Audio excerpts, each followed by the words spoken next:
La province de Luxembourg regorge de pépites touristiques naturelles autour desquelles les hôteliers s'implantent. Les opérateurs du secteur l'ont bien compris, il faut se diversifier pour attirer une clientèle étrangère en demande d'espaces naturels de qualité. Le secteur Horeca s'est d'ailleurs énormément diversifié ces dernières années, au point d'offrir à présent une offre complète et attractive. Décidément, la province de Luxembourg est une terre de cœur et de découverte.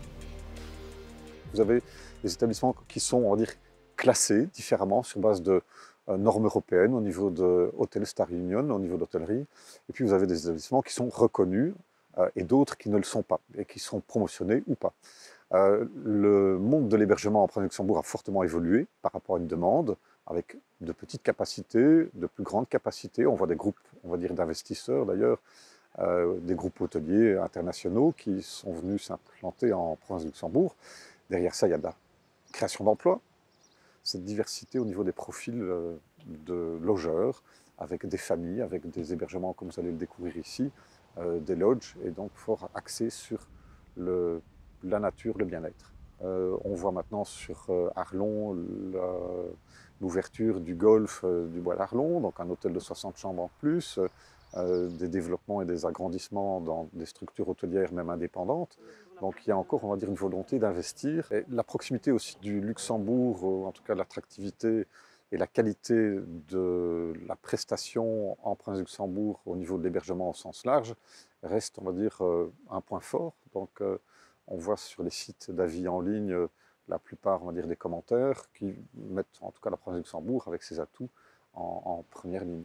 Un tout nouveau centre touristique a d'ailleurs vu le jour en mars dernier du côté de Grandvoire. Le Roompot Hillview Resort se positionne sur le marché comme un acteur dédié à la nature et à sa valorisation, des valeurs qui plaisent aussi bien aux locaux qu'aux touristes. Alors on a 80% de néerlandais grâce à Roompot et Landal, mais on a énormément d'Allemands également et des Belges en troisième position. On a beaucoup de demandes vers un endroit où les enfants puissent avoir accès à l'eau. Donc pas spécialement une piscine, on va développer probablement une petite plage près de l'étang afin de satisfaire l'été prochain cette demande.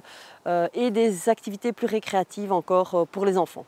Voilà, ça c'est quelque chose sur lequel on doit encore travailler. Et alors, petite particularité à laquelle on ne s'attendait absolument pas, c'est le tourisme équestre. Donc on a des demandes de propriétaires de chevaux pour amener leur cheval ici. On l'a déjà fait cet été avec succès, donc c'est quelque chose aussi qu'on va approfondir. Je pense qu'on a un petit magasin qui aide grandement Grandvoire quand il n'y a plus de pain à la maison ou de beurre dans le frigo.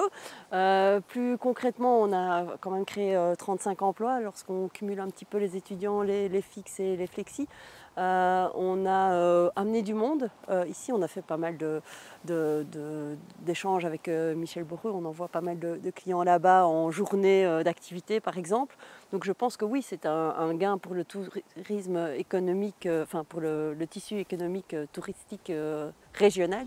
Que ce soit pour les amoureux de la nature, les passionnés de leur boulot ou les familles en quête de quiétude, la province de Luxembourg dispose d'une offre large et attractive en termes de tourisme, de quoi passer de chouettes vacances au cœur d'une nature en constante évolution.